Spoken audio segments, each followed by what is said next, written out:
కనిపిస్తున్నాయి. గతంలో రాయితీలు ఇప్పుడు టమాటా వచ్చి 50 రూపాయలు ఉందండి. ఇదివరకు ఉల్లిపాయ పెరిగినప్పుడు ఆన్లైన్ లో తీసుకోమని జగన్ గారు చెప్పారుగా. అవును. మరి ఇప్పుడు ఎందుకు బాబు గారు చెప్పట్లా? అంటే సబ్సిడీ ఏదో నడుస్తుంది అంటున్నారు. అప్పుడు నడిచిందండి, అప్పుడు నడిచింది.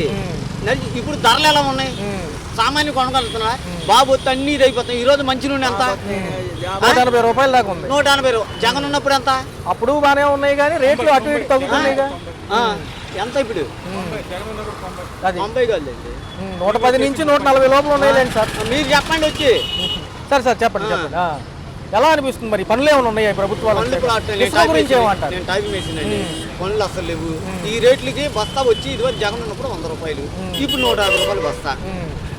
ఈయన లంచం తీసుకుని దొరికిపోయాడు చెప్తున్నారు కదా. 100 చెబుతారండి, 100 చెబుతారు. అదానీ గారి దగ్గర తీసుకున్నారంటున్నారు. అవన్నీ అబద్ధం. ఏమంటే మొన్న లడ్డు విషయం వచ్చింది, అది నిజమైందా? అంటే వరదల్ని డైవర్ట్ చేయడానికే కదా. మరి అది ఇది చేశాడు పవన్ కళ్యాణ్, చంద్రబాబు. నష్టపరిహారం అరకొరగానే ఇచ్చారు కదా. ఎవరికి ఇచ్చాడు? 25,000 అన్నాడు. ఎవరికి ఇచ్చాడు? 25,000 నష్టపోయారా? 1 లక్షలో నష్టపోయారు. మరి ఎలా అనిపిస్తుంది? చూసుకున్నట్లయితే మోసం చేసినట్టేనా? మోసం చేసినట్టేనండి ఇది. పార్టీ వాళ్ళు 100 మాట్లాడతారండి. పార్టీ విషయం కాదు, మేమే పార్టీ కాదు. మరి మీకు ఇంతవరకు ఏదన్నా అంశం కావాలన్నా గవర్నమెంట్ తరఫు నుంచి కాగితం కావాలని ఏమైనా వాలంటీర్లు ఇదివరకు ఉన్నారు, ఇప్పుడు ఎక్కడ ఉన్నారు వాలంటీర్లు?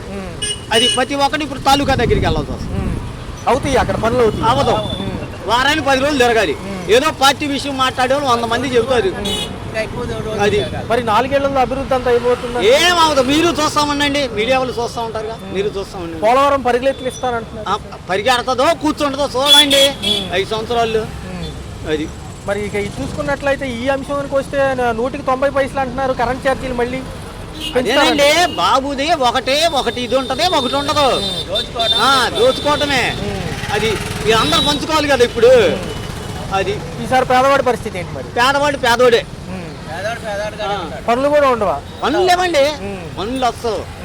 ఇప్పుడు టాపీ మెత్ర ఒక ఇల్లు చేయాలంటే 10,000 అవుతుందండి. ఒక ఇల్లు కాదు, ఒక చిన్న ఫ్లోరింగ్ చేయాలంటే అప్పుడు పరిస్థితి ఏంటి? పేదవాడు కట్టుకోలేడుగా. అది బాబు పరిస్థితి అదేంటి. ఓకే అంటారంటే ఈ ధరలన్నీ పెరిగిపోయినాయి, చాలా ఖర్చులు అవుతాయి అంటున్నారు. ఎలా ఉంది? చాలా ఖర్చులు ఉన్నాయి, అన్ని రేట్లు పెరిగిపోయినాయి. ఈ చంద్రబాబు వచ్చిన కాడ నుంచి అన్ని మండిపోయినాయి. మాకు గతంలో అప్పుడే బాగుంది. మాకు గతంలో ఆయన 9 పథకాలు ఇచ్చారు, అప్పుడు ఎలా అనిపించింది? ముందైతే అమ్మఒడి అన్నీ ఉన్నాయి, మళ్ళీ 45 సంవత్సరాల వాళ్ళకి డబ్బులు వేస్తున్నారు. ఇప్పుడు అది ఏం లేదు కదా. మన జగన్ అన్న ఉన్నప్పుడే మనకి బాగుంది. మొన్న కూడా ఆయన అన్నాడు, నేను ఉండుంటే 4 పథకాలు అన్నీ ఇచ్చామండి పాటికి అంటున్నారు. మనకి పొదుపులు అన్ని ఆడవాళ్ళకి అన్ని పెట్టారు జగన్ అన్న. ఈ చంద్రబాబు వచ్చిన కాడ నుంచి అంత నాశనం అయిపోయింది. నేను కూడా 6 పథకాలు ఇస్తానంటున్నారు, ఆల్రెడీ 2 అమల్లో ఉన్నాయి అంటున్నారు. ఏం అమల్లో ఉన్నాయి, ఏం అమల్లో లేవు. అలా మాటలు చెప్పడం వరకే కానీ ఏం లేవు. మనలాంటి వాళ్ళు పేదవాళ్ళు ఎట్లా బతుకుతాం ఏంటి? మహిళల భద్రత కోసం పవన్ కళ్యాణ్ గారు ఇంత ముందు మాట్లాడారు, మరి ఆయన ఏం చేస్తున్నారు ఇప్పుడు? ఆయన ఏం చెయ్యట్లేదు. మాటలు వరకే. ఏదో సినిమాలో యాక్టింగ్ చేసినట్టు మన జనాభాలో వచ్చి యాక్టింగ్ చేస్తే ఏమైతే ఏం సాగదు కదా. అది ఏమిటో ఆయన డ్రామా ఆయన వేసుకుంటున్నారు. 100కి 90 పైసలు ఏమో కరెంటు బిల్లులు పెంచుతామంటున్నారు, మళ్ళీ ఎలా ఉందనిపించింది? నిన్నటి నుంచి అమలు అంటున్నారు. ఇంకా ఆయన 90 పైసలు ఆయన పెంచితే ఇంకా మేము మనలాంటి వాళ్ళు పేదవాళ్ళం మేము చచ్చిపోవడం ఇంకా ఏం బతుకుతాం? ఈ కరెంట్లకే డబ్బులు కట్టుకొని మేము ఏదో కష్టపడి కూలి పని చేసుకుని డబ్బులు తెచ్చుకునే వాళ్ళం. మన రోజు ఇల్లు గడవడమే కష్టం, ఇంకా కరెంటు బిల్లు అది ఇది అంటే ఎట్లాగా? ఈసారి ఉద్యోగ కల్పన ఎక్కువ ఉంటుంది అంటున్నారు, నమ్మొచ్చు అంటారు ఈసారి? నమ్మకూడదండి, నమ్మకూడదు. ఈ మేడం మరి చూస్తే వాలంటీర్లు పక్కన పెట్టారు, వాళ్ళ పరిస్థితి రోడ్డు మీద ఉన్నారు ఇప్పుడు ప్రెసెంట్. వాళ్ళు ఉన్నప్పుడే, వాలంటీర్లు ఉన్నప్పుడే ఇంటింటికి తిరిగి బాగానే ఇచ్చారు జగన్ అన్న ఉన్నప్పుడు. ఇప్పుడు ఏముంది అంతగా ఏం మనకి ఏం లేదు. స్కూల్ వ్యవస్థ గతంలోనే బాగుండేది అంటున్నారు ప్రజలు, ఇప్పుడు ఏంటో అంతా మార్చేశారు అంటున్నారు. గతంలోనే బాగుంది, ఇప్పుడైతే ఏం బాగులేదు. మేడం ఈ విద్యా దీవెనకు సంబంధించి ఇంకా ఫీజు రీఎంబర్స్మెంట్, అమ్మ ఒడి, తల్లికి వందనం ఇవి వేస్తామంటున్నారు కానీ ఏమీ చెప్పట్లేదు క్లారిటీగా అంటున్నారు. ఏమి చెప్పరు, ఎందుకు చెప్తారండి? ఏదో మాట చెప్తున్నారు కానీ అలా మనకి బుజ్జిగిస్తున్నారు కానీ ఏం వేసేది లేదు, ఏం చేసేది లేదు. ఉచిత బస్సు ఇస్తే బాగుంటుందా మహిళలకి? ఏదో ఉచిత బస్సు ప్రయాణం అన్నారు కానీ ఇంతవరకు అమలు అవ్వలేదు, మరి వచ్చే జనవరి నుంచి అన్నా అవుతుందా? ఏమో మాటలు చెప్తున్నారు కానీ అయ్యేటట్టు కనబడట్లేదు. Right madam. జనము ఎలా ఉంటుంది? రాయితీలు కూడా ఏం ప్రకటించలేదు, ఒక పక్క పార్లమెంట్ సమావేశాలు జరుగుతున్నాయి, అంతకుముందు అసెంబ్లీ సమావేశాలు కూడా జరిగాయి, ఎలా ఉంటుంది? రాయితీలు అంటే దేని మీద మామూలుగా రాయితీ? నిత్యావసర సరుకుల ధరలని లేకపోతే కరెంట్ ఛార్జీల మీద కూడా ఏమీ చెప్పలేదు కదా సార్ ఇప్పుడు వరకు కూడా. మరి కొత్తగా వచ్చింది గవర్నమెంట్, మరి వాళ్ళు దాని గురించి స్టడీ చేయాలి. అది. గత ప్రభుత్వాలు ఇయ్యే కదా మధ్య బాగా పీడించి. అదని అనట్లేదండి, ఇప్పుడు ఏదైనా కొత్తగా వచ్చారు వాళ్ళు స్టడీ చేసినాక మరి దాని మీద యాక్షన్. 6 months అవుతుంది సార్, ఎలా అనిపిస్తుంది కొత్త ప్రభుత్వాలు ఈ 6 నెలల పాలన? కొన్ని వస్తువులు రేట్లు పెరిగి కొన్ని నార్మల్గా. ఎలా సార్ మరి నిత్యావసర సరుకులు వీటితో సతమతం అయ్యే ప్రజలు నిత్యం దీని గురించే ఉంటారు, మిగతా అంశాల మీద కొంచెం తక్కువ ఫోకస్ ఉన్నా మరి ఈసారి అభివృద్ధి గురించి ఏమంటారు? అభివృద్ధి అప్పుడే ఎట్లా కనపడుతుంది, టైం ఉంటుంది. డెవలప్మెంట్ అంటే గబుకుని అయ్యేది కాదు. 4 ఏళ్ళు పరిమితిగా చేస్తామంటున్నారు కదా సార్, అసెంబ్లీ సమావేశాల్లో చెప్పడం జరిగింది. పెట్టుబడులకి స్వర్గధామంగా మన విశాఖపట్నంతో పాటు అమరావతి కూడా ఉండబోతుంది అంటున్నారు. 4 ఏళ్ళు అమరావతి అవుతుందంటారా? అయిపోతుంది. 4 ఏళ్ళలో అయిపోతుంది. Okay okay. ఈ 20 లక్షల ఉద్యోగ కల్పన అంటున్నారు యువతకి. ఛార్జింగ్ కాదు. ఇంకా మీ డౌట్ క్వశ్చన్ చెప్పండి. అదే సార్, ఎందుకంటారు కొంచెం విశ్లేషణ ఇవ్వండి ప్రతిదానికి. 20 లక్షల ఉద్యోగాలు నోటి మాటలు కాదు కదా. అంటే ప్రభుత్వ రంగము ప్రైవేట్ రంగము ఏ రంగాలైనా నీకు సాధ్యమేం కాదు, ఏదో వాళ్ళు చెబుతున్నారు అంత. సార్ ఎలా ఉంది సార్ పవన్ కళ్యాణ్ గారి తీరుగతులు ఎలా ఉన్నాయి? ఆయన ఉప ముఖ్యమంత్రిగా ఉన్నారు కదా. ఆయన బాగానే ఉన్నాడు, ఆయన హద్దుల్లో ఆయన నడుపుతున్నాడు. ఈ మొన్న ఈ రేషన్ పట్టివేత కానివ్వండి, కాకినాడ పోర్టులో కానివ్వండి, ఈ అదానికి సంబంధించి ఈ అంశాలు కూడా బాగా హైలైట్ అవుతున్నాయి. లంచం తీసుకున్నారు మాజీ ముఖ్యమంత్రి గారని. ఎలా ఉంటుంది ఈ అంశాలన్నీ, ఎలా అనిపిస్తుంది? కొద్దిగా జరిగితే దాన్ని 100 రెట్లు చేస్తున్నారు. అంతేనంటారు. ఈ వాలంటీర్ వ్యవస్థ పక్కన పెట్టేశారు సార్, ఎలా అనిపిస్తుంది? వాలంటీర్ వ్యవస్థ నాకు తెలియదు, అంటే కొంచెం జరుగుతుంది అనుకుంటున్నాను. కసరత్తు ఏమైనా ఉంటుంది అంటారా? తీసుకుని పునరాలోచించే సెక్షన్ ఏమైనా ఉంటుంది? మనం గవర్నమెంట్ పాలసీ మనం ఏం కామెంట్ చేయగలం సార్. ఈ మహారాష్ట్ర ఎన్నికలు అయిన నిమిత్తం అక్కడ కూడా పార్లమెంట్ సమావేశాలు ప్రతిపక్షాలు కూడా ఏమంటున్నాయి అంటే ఈవీఎం ట్యాంపరింగ్ లేదంటున్నాయి. గతంలో ఇక్కడ అదే అనిపించింది, ఏమంటారు దానిపైన? ఏమంటారు? మీరు గెలిస్తేనేమో ట్యాంపరింగ్ లేదు, ఇంకోటి గెలిస్తే ట్యాంపరింగ్. మరి అప్పుడు బీజేపీ వాళ్ళు అప్పుడు వాడిపోయారు, అప్పుడు ట్యాంపరింగ్ చేసుకోవచ్చు కదా సార్. ఏంటి సార్ మరి కేంద్రం గట్టి సపోర్ట్ అంటున్నారు కదా ఈసారి కూటమి ప్రభుత్వాలు. అమరావతి పోలవరం పరుగులెత్తుతాయా? పరుగులెత్తు, ఆ రెండు కంప్లీట్ అవుతాయి. మరి మిగతా చూసుకుంటే సార్ ఉపాధ్యాయుల భర్తీ డిఎస్సి కూడా ఉంది, ఎప్పటి నుంచి ఎదురు చూస్తున్నారు. గవర్నమెంట్ ఎంప్లాయ్మెంట్ అంత ఫిక్స్ చేయలేమండి. కారణం ఏంటంటే దానికి రకరకాల ప్రాబ్లమ్స్, రూల్స్ అండ్ రెగ్యులేషన్స్. మరి ఎలా సార్ 68,000 కోట్లు పైచీలకే 6 నెలలకు అప్పు అయింది అంటున్నారు, సంక్షేమానికి, పెన్షన్లకి, వీటికి, మెయింటెనెన్స్లకి. మరి బీహారు అప్పుడు అంతకుముందు శ్రీలంక అన్నారు ఈయన. మరి సంపద సృష్టికి ఈసారి ఏంటి కార్యాచరణ అంటే? వాటి మీద డీప్ నాలెడ్జ్ ఉన్నవాళ్ళు చెప్పాలి, మనం చెప్పలేదు. Okay okay. ఎలా ఉండబోతుంది సార్ 4 ఏళ్ళు కూటమి ప్రభుత్వం లాస్ట్ వరకు అభివృద్ధి వైపు ఉంటారా?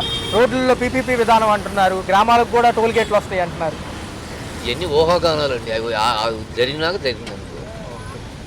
మోడీ గారు జమిలీ ఎన్నికలు అంటారు సార్, అవుతుంది అంటారు 2027కి. అది అంత ఈజీ అయిన పాలసీ కాదు కదా.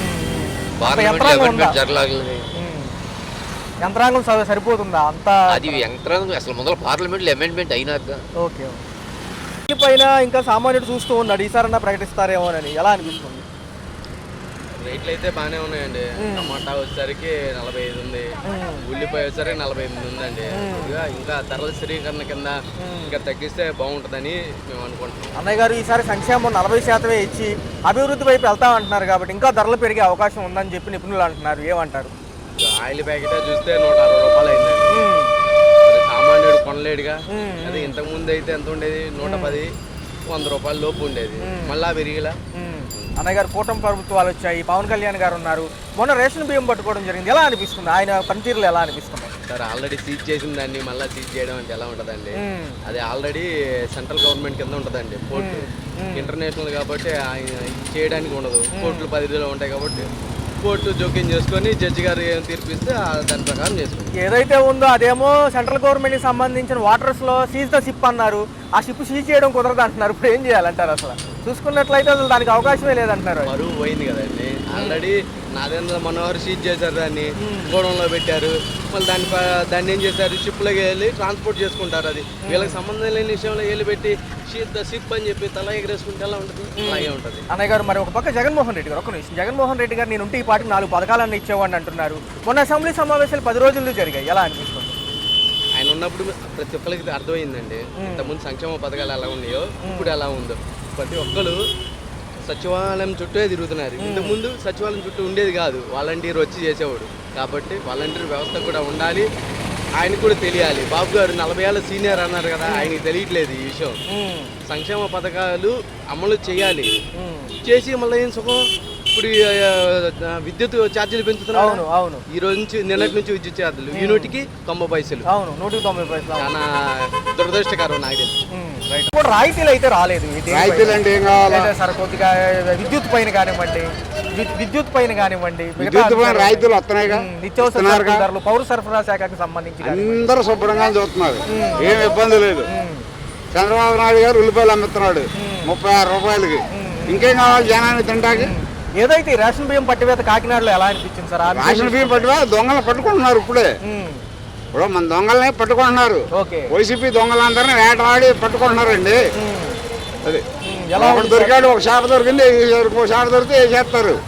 అది పరిస్థితి. ఈ అదానికి సౌర విద్యుత్ కొనుగోలు కానివ్వండి, విద్యుత్ శాఖ గతంలో ఈ లంచం తీసుకున్నారనే విషయం పైన కూడా జరుగుతుంది.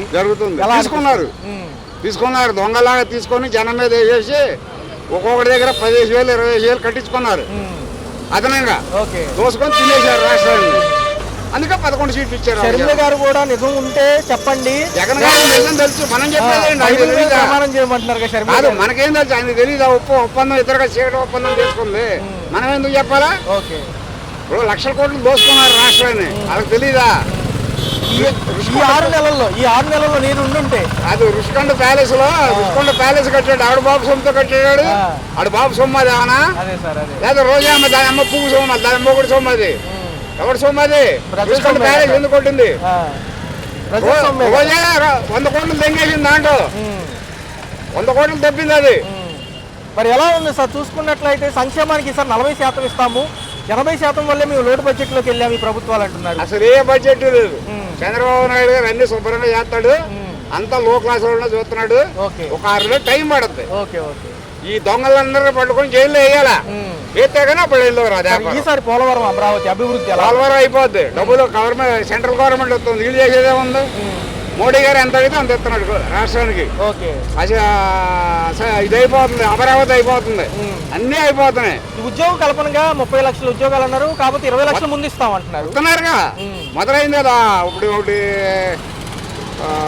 వైజాగ్లో ఒకటి మొదలైంది ఐటీ. అంటే వచ్చేస్తాయండి, 6 నెలలు పట్టాలా. అంతా రాష్ట్రాన్ని దోషించి ఒక టప్పుల్లో పెట్టేసి వీళ్ళు ఏం 1 రూపాయి మిగలుతురా. 1వ తారీఖు జీతాలు ఇస్తున్నాడు, 1వ తారీఖు పెన్షన్లు ఇస్తున్నాడు, ఎక్కడ తీసుకొచ్చి ఇస్తున్నాడు? అవును సార్, అవును. అంటే 68,000 కోట్లు అప్పైనాయి అని మనం చెప్పడం జరిగింది సార్. నేను చెప్పేది ఒకటేనండి. ఇప్పుడు 1వ తారీఖు పెన్షన్ వేస్తున్నారు, 1వ తారీఖు జీతాలు ఇస్తున్నారు. జగన్మోహన్ రెడ్డి 15వ తారీఖు జీతాలు ఇవ్వాల. మరి ఎక్కడ తెచ్చి ఇస్తున్నారు? అదేలేండి సార్, ఇస్తున్నారుగా, ఎవరికి ఇబ్బంది లేదుగా. 50 రూపాయలు 70 రూపాయలు ఉల్లిపాయలు ఉంటే 36 రూపాయలు 5 రూపాయలు ఉల్లిపాయలు అమ్మిస్తున్నాడు. ఇవాళ 3 నెలల మటు కంటిన్యూగా. ఇంకేం చేయాలి జనానికి పెట్టమంటే? చేస్తారు, అన్ని డెవలప్ చేసుకుంటూ వస్తారండి. రోడ్లు ఇవన్నీ అన్ని డెవలప్ చేసుకుంటూ వస్తారు. ఈ 6 పథకాలు ఎలా ఉండబోతున్నాయి? అన్ని బాగుంటాయి, జనానికి అన్ని చేస్తారు. ఇంకో 6 నెలలు టైం పడుతుంది. ఈ రోజు నుంచి కూడా కొత్త పెన్షన్ కి, కొత్త రేషన్ కార్డులకి స్వీకరణ అంటున్నారు. అవును, తీసుకుంటారు. జనవరి నుంచి ఇస్తామంటున్నారు, మంచిదేనంటారు. అన్ని ఇస్తారు. ఆరోగ్యశ్రీ గురించి ఏమంటారు సార్? ఆరోగ్యశ్రీ కూడా కంటిన్యూ చేస్తారు. Right sir, right. ఓకే.